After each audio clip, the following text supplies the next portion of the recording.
C'est dur de faire une belle phrase. Vous dites, il faut faire comprendre la vie d'aujourd'hui dans chacune des phrases que j'écris.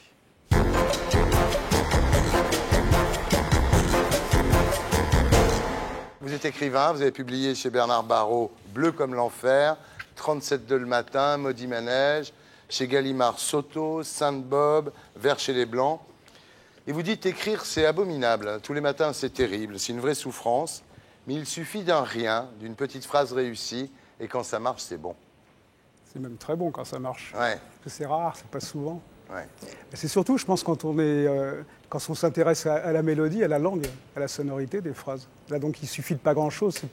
C'est pas l'histoire qui devient intéressante. C'est simplement si on trouve à un moment comment une phrase marche avec une autre et que d'un seul coup, on arrive à se mettre un petit peu au diapason du monde dans lequel on vit. C'est ça qui est agréable. Alors, c'est dur de faire une belle phrase. Vous dites, il faut faire comprendre la vie d'aujourd'hui dans chacune des phrases que j'écris. C'est ce qui fait que tous les matins, on peut revenir s'asseoir devant un bureau, même si c'est pas drôle, parce qu'il peut y avoir ce petit truc-là. Vous dites, j'écris chacune de mes phrases comme si c'était la dernière. C'est une bonne méthode et une bonne école, je crois. Ouais. Si on faisait tout ça, peut-être que les livres seraient un peu meilleurs, la qualité des bouquins serait un peu... Ouais. Alors, avec votre avant-dernier livre, vous vous êtes lancé dans une expérience intéressante, une aventure très originale. Vous avez fait la première série littéraire en 6 saisons, c'est-à-dire comme à la télé, donc qui est basée sur des intrigues et des personnages très télé également. Une espèce d'histoire, genre soap opéra, un peu comme Amour, gloire et beauté, comme Dallas, avec quelque chose des Sopranos ou de Six Feet Under. Vous faites des bouquins finalement qui sont des feuilletons télé, quoi. Moi, j'essaie de ne pas m'ennuyer quand j'écris, donc le fond m'intéresse que moyennement, donc je suis dans une espèce d'histoire et comme je pars du principe qu'à peu près toutes les histoires ont été écrites depuis la nuit des temps, je me dis que c'est pas là où je peux à un moment intervenir et faire quelque chose d'intéressant. Alors, ça s'appelle Doggy Bag. Alors, la saison 1 est sortie en octobre dernier. Les ventes ont été excellentes. Aujourd'hui, c'est la saison 2. Alors, on ne va pas raconter l'histoire, effectivement, mais on peut dire qu'au début de la saison 1, il y a 2 frères célibataires endurcis qui voient ressurgir une femme de leur passé, une femme dont ils ont été les amants tous les deux. Et finalement, on continue sur ce pitch-là de départ. C'est bête, en plus. Ouais. Non, mais moi, j'aime bien toujours démarrer sur des histoires un peu bêtes. Je sais pas, par exemple, 37-2, je trouvais que c'était très bête. Ouais. Et je me sens à l'aise dans les histoires un peu bêtes parce que je me dis, il y a un peu un challenge de rendre quelque chose d'un peu bête, un peu plus intelligent. Ça en devient, il faut travailler le style, il faut travailler... Et qu'est-ce qu'il y a d'autre de plus important chez un écrivain que le point de vue? Il n'y a rien d'autre. Donc, OK, partons sur des histoires bêtes. Et les séries, c'est bête à la base. Ouais. Mais après, si on se débrouille un peu, on peut rendre ça un peu plus subtil et un peu plus... Il faut tordre. C'est une expérience très intéressante. Alors, c'est très sitcom. Il y a un égoïsme démesuré, une cupidité outrancière, obsession du sexe. Enfin, on est vraiment dans cet univers-là, quoi. Mais dans un livre. Oui, là vous dites obsession du sexe, je ne sais pas si vous voulez, je n'ai pas l'impression qu'il y a pas une vraie obsession. Je crois que le monde autour de moi, le monde dans lequel je vis, il est plutôt basé sur, pas forcément le sexe, mais au moins la séduction. Ouais. Puis, la séduction, ça va forcément assez souvent vers le sexe. Mais quand je me tourne quand je regarde autour de moi, j'ai l'impression que tout fonctionne. Bah oui, en plus je lui tourne le dos, je suis désolé. Non, j'ai l'impression que on fonctionne tous comme ça, mais c'est pas non plus, c'est pas mal, c'est normal, c'est comme ça. Vous dites, si j'étais millionnaire, je ne verrais personne. Vous êtes fasciné par Salinger, qu'on ne connaît pas, par Pynchon, qu'on connaît encore moins, qui a juste donné une photo. Ça veut pas dire que je verrais personne. Ça voudrait dire que je ne me servirais pas de mon image. Ouais. Mais je pense que Pynchon voit les gens. Il descend dans la rue tous les matins, il n'a pas envie de passer à la télé. Il a donné une photo de lui quand il avait 15 ou 16 ans. Ouais.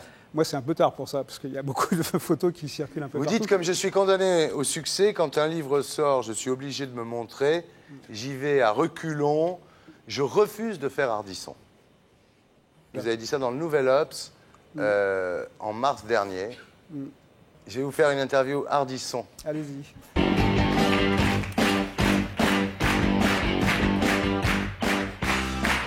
Pourquoi n'iriez-vous pas dans les émissions d'Ardisson ? Parce que j'entends souvent dire qu'on dit beaucoup de bêtises dans les émissions d'Ardisson et ce n'est pas nécessaire qu'un écrivain vienne dire des bêtises. Vous n'aimez pas Ardisson ?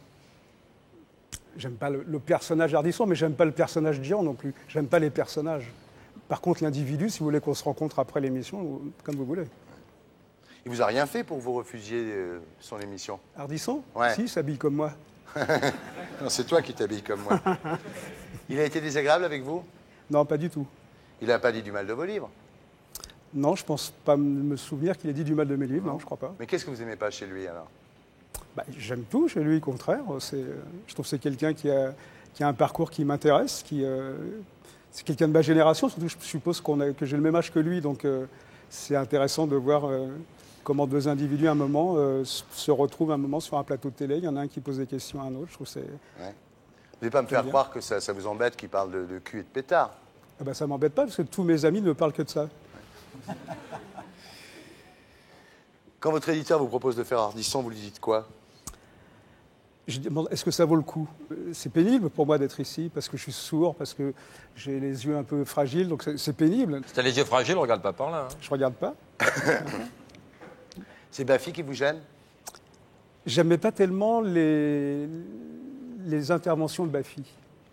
Je vous trouvais dur, donc je me disais je ne vais pas aller là-bas pour me faire taper dessus, je ne voyais pas l'intérêt. Moi non plus. Ben voilà. Vous regardez, tout le monde en parle de temps en temps, au moins? J'ai jamais vu. Ouais. Mais non, mais c'est pas que j'ai jamais vu. Je vois aucune émission de télévision. Donc Tout le monde en parle quand même. J'en entends parler. Mais mon éditeur m'en parle beaucoup. Parler de votre vie privée, ça vous gênerait? Non, ça ne me gênerait pas parce que je n'en parlerai pas. Pourquoi vous avez dit dans le Nouvel Observateur jamais je ne ferai Ardisson et vous n'avez pas dit jamais je ne ferai les autres? Pourquoi C'est qui les Ardisson? autres? Ça t'écorche la gueule de dire les noms? Mais peut-être parce que vous représentez. Tout le monde veut venir chez vous. Donc peut-être qu'à un moment, c'est toujours un petit peu agréable de dire je ne veux pas faire ce que font tous les autres. Si vous croisez Ardisson un jour dans la rue, vous lui direz quoi? Je ne sais pas, regardez, la dernière fois, il y a un type qui m'a toujours poursuivi, c'est Angelo Rinaldi. Ouais. Chaque fois que je sortais un livre, il me tombait dessus. Et dernièrement, on s'est retrouvés au restaurant, il s'est assis à côté de moi, il m'a serré la main. Et je pensais que jamais de ma vie je pourrais serrer la main à Angelo Rinaldi, et je l'ai fait, et j'en suis pas mort, et tout va bien. Vous voyez. Qu'est-ce qui pourrait vous pousser à accepter une invitation chez Ardisson?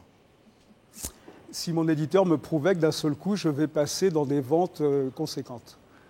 Ah! Alors mais attendez, on est là pour vendre quelque chose, je veux dire, on vend tous quelque chose. Bien sûr. Donc moi j'essaie de vendre des livres, c'est mon boulot, et si je vends des livres, ça va me permettre de, par exemple, de ne pas prendre une chronique dans un journal pour dire du mal de mes petits camarades. Voilà. Donc cette liberté-là, je la paye quelque part. Il ne vous a pas obligé, votre éditeur, à venir là ce soir? Il m'a pas obligé, mais il m'en a parlé sérieusement quand même. Je sentais qu'il fallait mieux pas que je dise non. Et pour être sûr de ne rien rater de Inarditube, abonnez-vous et mettez un pouce bleu.